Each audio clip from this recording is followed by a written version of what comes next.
नमस्कार, दोपहर दमदार दिख रहे हैं आप और मैं हूं आपके साथ अवंतिका श्रीवास्तव। शुरुआत करेंगे हरदा की खबर के साथ। पटाखा फैक्ट्री मलबे में एक और शव मिलने को लेकर सूचना। इसी मामले को लेकर 12 शव अब कुल मिलाकर बरामद किए जा चुके हैं। आप लगातार देख रहे हैं कि एक तरफ कार्रवाई का दौर चल रहा है और दूसरी तरफ मलबे को हटाने के प्रयास में रेस्क्यू टीमें अभी भी जुटी हुई हैं। प्रयास ये किया जा रहा है कि इस फैक्ट्री के मलबे को जब निकाला जाए तो अगर शव मिलते हैं तो उनकी पहचान की जा सके, उन्हें निकाला जा सके। हाल ही में एक शव बरामद किया गया है। कुल मिलाकर 12 मौतों का आंकड़ा अब तक पहुंचा है।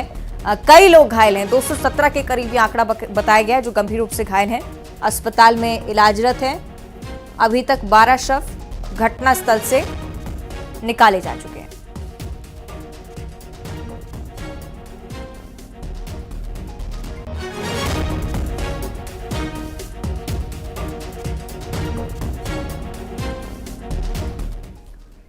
और इसी मामले को लेकर आरोपी सोमेश अग्रवाल के घर पर देर रात पुलिस पहुंची। सोमेश के घर को सील कर दिया गया है। आरोपी सोमेश को साथ लेकर पुलिस यहां पर पहुंची थी। पुलिस पुरानी सब्जी मंडी इलाके में पहुंची। इस इलाके में हड़कंप की स्थिति पैदा ना हो आरोपी के पहुंचने से इसी के चलते देर रात ये कार्रवाई की गई है। सील किया गया है आरोपी के घर को, क्योंकि लोगों में भरपूर आक्रोश आरोपी के खिलाफ इस पूरी घटना को लेकर।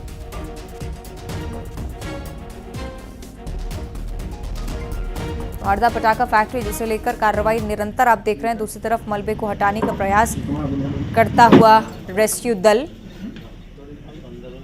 तो लगातार इससे लेकर अपडेट भी सामने आ रही है। 12 लोगों की मौत, कई लोग घायल।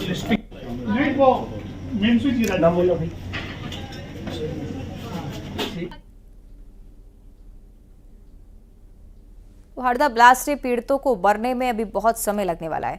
पीड़ितों ने न्यूज़ 18 से बात करते हुए अपना दर्द भी बयां किया। कहा जिसे जहां जगह मिली वो वहीं भाग निकला। और फैक्ट्री कर्मचारी ने यह भी बताया कि पहले धमाके के बाद पहली मंजिल से वो कूदा था। इससे उसके पैर में बहुत गंभीर चोट आई।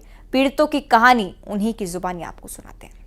फैक्ट्री ब्लास्ट को 2 दिन हो चुके हैं, लेकिन इस हादसे ने जो दर्द दिए हैं, जो जख्म दिए हैं, वो सदियों तक याद रखे जाएंगे, क्योंकि ऐसा हादसा मध्य प्रदेश की धरती पर पहले कभी नहीं हुआ। अब इस हादसे के जिम्मेदार कौन है, हादसा हुआ कैसे, ये तमाम सारे सवालात हैं जिनके जवाब वक्त के साथ मिलते जाएंगे। लेकिन ये वो लोग हैं जो उस समय वहाँ पर मेहनत मजदूरी कर रहे थे अपना पेट पालने के लिए। इनको बिल्कुल नहीं पता था कि वहाँ पर इतना बड़ा हादसा जो है वो हो सकता है। और आप देख सकते हैं कि ये तमाम सारे लोग अब अस्पताल में हैं और अपना इलाज करा रहे हैं। बुरी तरह से घायल हैं, किसी के हाथ पैर टूट चुके हैं, तो किसी का धमाके की आवाज़ से कान तक फट गया है। तो ये लोग वहाँ मौके पर मौजूद थे। इनसे मैं सीधे आपकी बात कराता हूँ और समझने की कोशिश करते हैं कि हादसा कैसे हुआ और कैसे इस भीषण हादसे में अपनी जान बचा पाए। क्या नाम है आपका?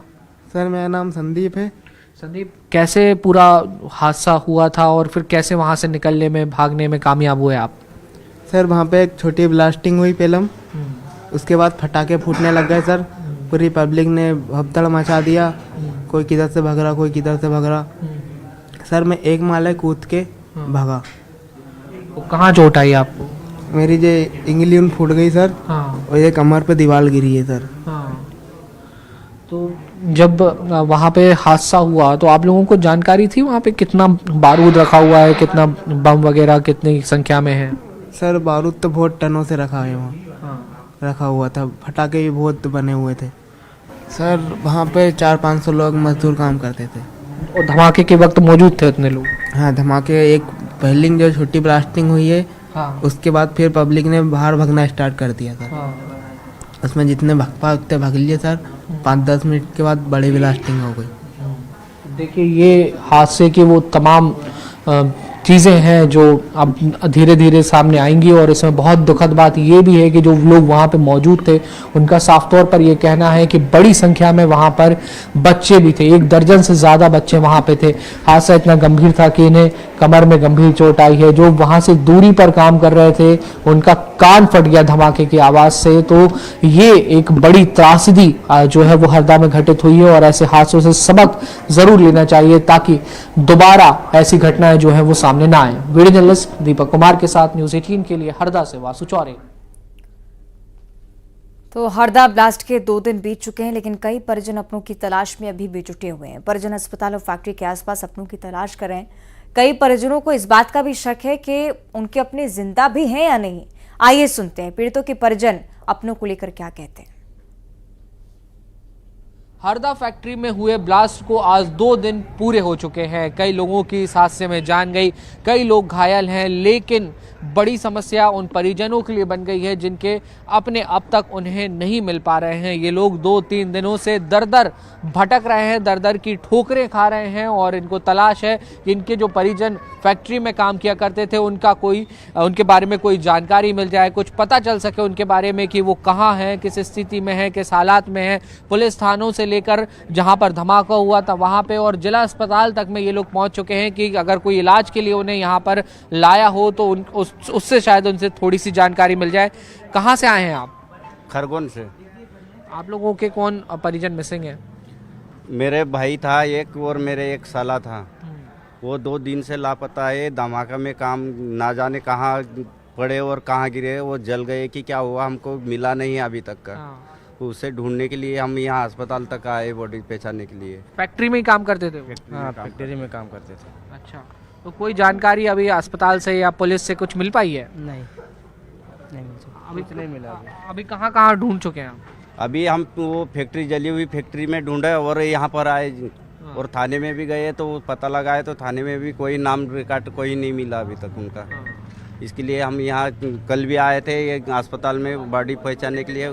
कल भी नहीं, वो बॉडी भी दूसरी थी और अभी भी नहीं मिल रही है। एक व्यक्ति ने मिसिंग की सूचना दी थी, फिर उसका परिजन इलाज करा के घर चले गया तो वो उनको हमने खबर करी कि आपका मरीज। कितने लोग सर अभी भर्ती हैं, घायल है जो? अभी लगभग 36 मरीज भर्ती हैं, बाकी सब छुट्टी हो चुकी है। हमने करीब 40 मरीजों को रिफ़र किया है। और डिस्चार्ज कितने हुए हैं सर? बाकी सब डिस्चार्ज हैं। ठीक, तो देखिए सिविल सर्जन हमारे साथ है और इनका कहना है कि हम सभी जो लोग यहाँ पर आ रहे हैं उनकी समुचित मदद कर रहे हैं, लेकिन अब भी कई लोग ऐसे हैं जिनके परिजन उन्हें नहीं मिल पा रहे हैं, जिसकी वजह से वो खासे परेशान है। वीडियो जर्नलिस्ट दीपक कुमार के साथ न्यूज़ 18 के लिए हरदा से वासु चौरे। और इस पूरे अग्निकांड के बाद प्रशासन भी अलर्ट मोड पर आ चुका है। पूरे एमपी में ऐसी फैक्ट्रीज को चिन्हांकित किया जा रहा है जहां से पटाखों का कारोबार चलता है।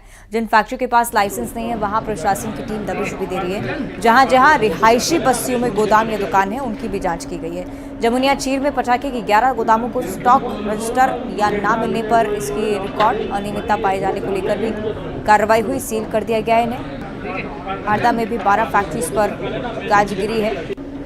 भोपाल का भी जिक्र है और पूरे ही प्रदेश में अलग अलग शहरों में टीमें दबिश दे रही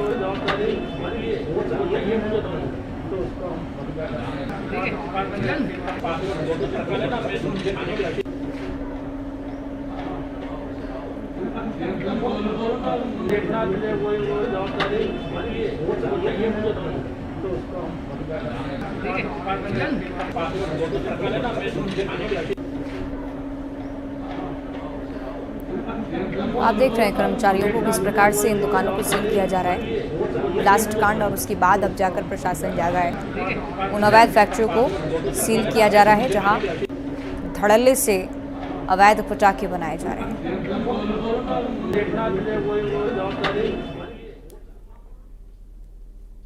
तो हरदा हादसे के बाद से ही जबलपुर प्रशासन की भी नींदें खुली हैं। प्रशासन की टीम शहर के सबसे बड़ी पटाखा बाजार में शामिल कठौंदा पटाखा बाजार पहुंच गई। टीम में कलेक्टर दीपक सक्सेना और एसपी आदित्य प्रताप सिंह की भी मौजूदगी थी। पुलिस की टीम ने पटाखा व्यापारियों से पूछताछ की। पटाखा बाजार की कई दुकानों और गोदाम में अनियमितताएं पाई गई। प्रशासन की टीम ने सुरक्षा संस्थानों और पटाखे की विस्फोट क्षमता की भी जांच की। अनियमितता पाए जाने पर कार्रवाई की।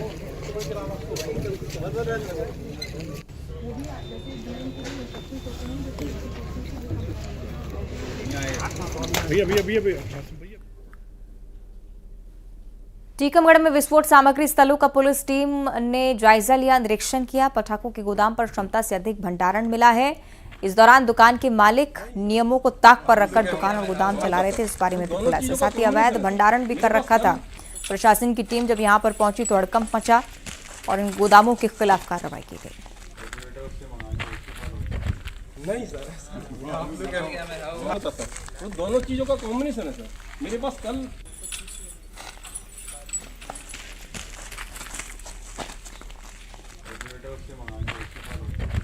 नहीं सर, वो दोनों चीजों का कॉम्बिनेशन है सर। मेरे पास कल और इधर दमोह में भी प्रशासन अलर्ट मोड पर। पुलिस की टीम लगातार बाजारों में भी पहुंच रही है, जांच में लगातार जुटी हुई है। और इस बार टीम बांदकपुर टोल नाका के आगे मैगजीन की गोदाम पहुंची और यहां पर करीब रात 3 बजे निरीक्षण किया है। टीम ने विस्फोटक अधिनियम 2008 के तहत नियमों के पालन संबंधी दस्तावेजों की जांच की। हरदा कांड के बाद एडिशनल एसपी संदीप मिश्रा लगातार जांच कर रहे हैं। पर जो टोल टैक्स बैरियर के पास 2 मैगजीन बनी, मैगजीन की चेकिंग मिर्चा चेकिंग हम उसके द्वारा की और जो 2008 के एक्सक्लूसिव रूल्स हैं और के संबंध में विस्तृत रिपोर्ट उससे हमने कॉल करी है कि मैगजीन के पास जो मैगजीन बनाने के जो रूल्स हैं उनमें पूरा डिटेल हम लोगों को है। आज इसके संबंध में आगे हम लोग उसमें जा सकते हैं। हरदा में पटाखा फैक्ट्री में भीषण अग्निकांड के बाद सीहोर में प्रशासन सचेत हो चुका है। कलेक्टर ने सभी एसडीएम, तहसीलदार और पुलिस अधिकारियों से अपने अपने क्षेत्रों में अवैध पटाखा व्यापारियों की जांच के निर्देश दिए हैं। आदेश के बाद राजस्व और पुलिस विभाग पटाखा फैक्ट्री की जांच में जुटा हुआ है। जांच के दौरान एक पटाखा फैक्ट्री को सील करने की भी कार्रवाई हुई।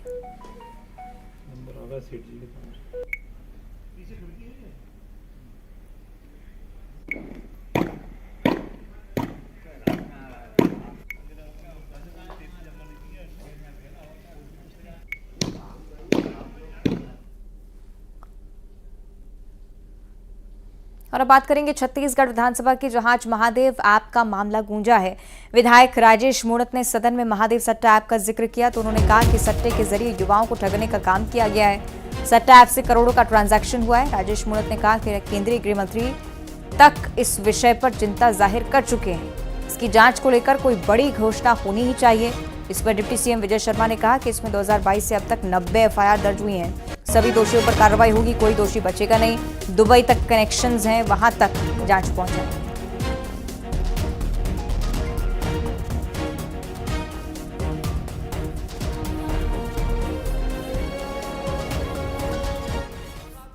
साल से इसके खिलाफ मैं लड़ता रहा हूं। ठीक, मैं पूरे के पूरे कौन कौन संचालन करता, किस किस की गैंग के रूप में, किसने किस किस से कितने रुपए लिए दिए, कहां कहां किसके साथ विवेचना हुई, किस दिन किस थाने के अंदर एफआईआर दर्ज हुई और एफआईआर होने के बाद में अभी तक एक भी एफआईआर तो हुई अध्यक्ष महोदय, विवेचना भी हुई, लेकिन एक भी बड़ी मछली पकड़ में नहीं। चलिए, कोई जानकारी हो तो उपलब्ध करा देंगे। इस प्रदेश में एक नजीर बनना चाहिए कि गिरोह बनकर के जनता को लूटने का जो काम करते हैं उनको सजा मिलना चाहिए।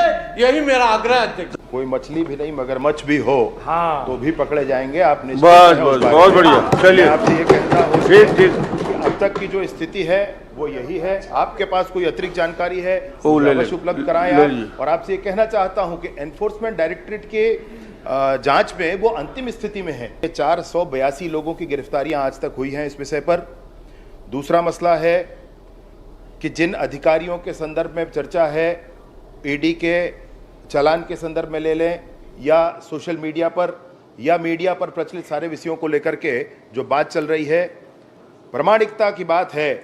एक बार प्रमाणित होने के बाद माननीय सदस्यों को इस विषय पर कार्यवाहियां होती दिखेंगी, उनको चिंता करने की आवश्यकता नहीं होगी। ईडी के प्रेस नोट जो एनफोर्समेंट डायरेक्टरेट के वेबसाइट पर रिलीज होता है उसमें बहुत सारे नाम हैं और उनके लिए अधिकृत जानकारी हमको ईडी उपलब्ध करा दे, ये इसके लिए हमने प्रक्रिया भी प्रारंभ कर दी।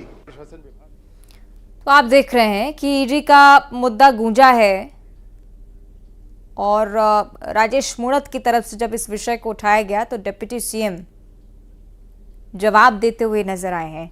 महादेव सट्टा ऐप जिसका जिक्र किया गया है, ये बताया गया कि गिरफ्तारी अभी तक 400 से ज्यादा लोगों की हो चुकी है इस पूरे मामले को लेकर। और इस सट्टा ऐप को लेकर जब गृह मंत्री की तरफ से खुद चिंता जाहिर की गई तो बहुत बड़े स्तर पर कार्रवाई कर रहे हैं और निरंतर कार्रवाई चलेगी।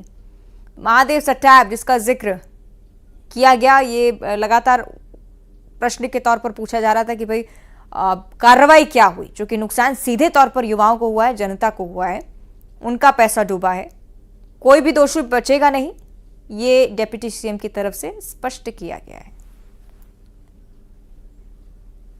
सदन का ये फुटेज हम आपको दिखा रहे थे जिसमें महादेव सट्टा ऐप का जिक्र और सवाल किया गया, तो उत्तर में भी कार्रवाई को लेकर बात रखी गई है। सहयोगी आकाश शुक्ला हमारे साथ लाइव जुड़ रहे हैं, उनका हम रुख करेंगे। आकाश, विधानसभा में जो हुआ वो हमने सुनाया दर्शकों को, अतिरिक्त जानकारी आपके पास? जी बिल्कुल, देखिए विधान सभा में जो मुद्दा उठा है वो महादेव सट्टा ऐप का है। पिछली जो पूर्ववर्ती सरकार ने महादेव सट्टा ऐप को बढ़ावा दिया है उसको लेकर यहाँ पर मामला उठा है। राजेश मूणत ने इस मामले को उठाया और सीधे तौर पर जो सवाल पूछे हैं कि किन लोगों को पर कार्रवाई हुई है, अब तक के कितने FIR दर्ज हुए हैं और कितने अधिकारी जेल में हैं और इस पर क्या ठोस कार्रवाई होगी। अजय चंद्राकर, धर्मलाल कौशिक ने भी इस मुद्दे को उठाया है। उप मुख्यमंत्री विजय शर्मा ने इस पर जवाब दिया है कि अभी तक 90 FIR हुए हैं, इसमें से 67 में 54 पर जो है वो चालान पेश हो चुका है और जो कार्रवाई अभी भी जारी है।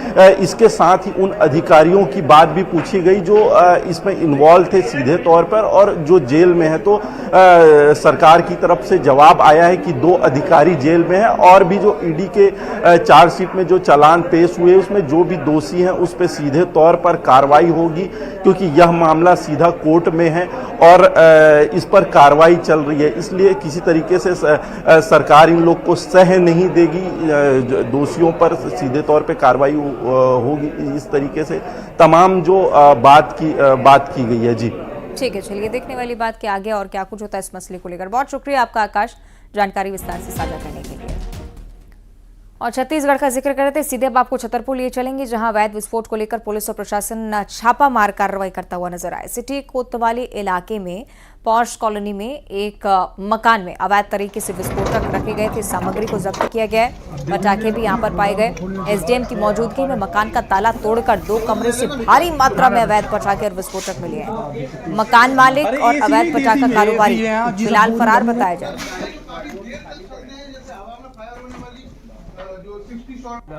CSP TI पुलिस बल यहाँ पर है।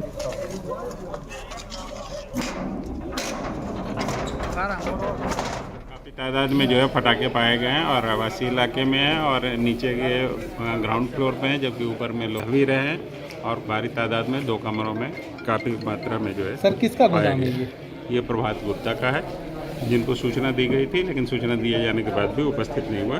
काफ़ी नुकसान हो सकता था क्योंकि काफ़ी भारी तादाद में जो है इनके पटाखे ये रहवासी इलाके में रखे हुए।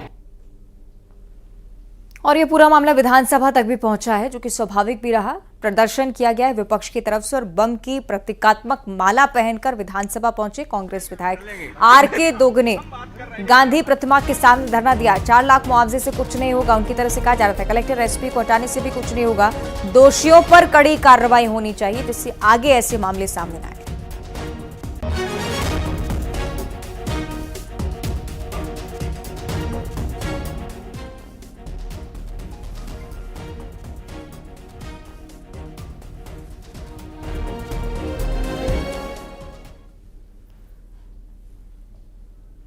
तो विधायक RK दोगने की तस्वीरें आपने देखी। बम की माला पहनकर विधानसभा आने पर बीजेपी विधायक रामेश्वर शर्मा ने भी उन पर पलटवार किया। कहा है कि कांग्रेस बम आतंकवाद की जड़ है, पार्टी वैसे ही बम की माला पहनकर घूमती है। इसके साथ ही ये भी कहा कि कांग्रेस तमाशा ना करे, मानवीय आधार पर सरकार की कार्रवाई में सहयोग करना चाहिए। कांग्रेस और कांग्रेस के विधायक ये तो बम की माला पहने घूम रहे हैं। कश्मीर में आतंकवाद के बम इनके द्वारा चले, नक्सलाइट में बम इनके द्वारा चले जाते हैं, लेकिन ये जो हरदा में घटना घटित हुई है दुर्भाग्यपूर्ण है। माननीय मुख्यमंत्री मोहन यादव जी ने गंभीरता से लिया है। SP कलेक्टर हटा दिए गए हैं, सख्त कार्रवाई के निर्देश किए गए हैं। जो इसमें दोषी थे उनके खिलाफ गिरफ्तारी हो चुकी है।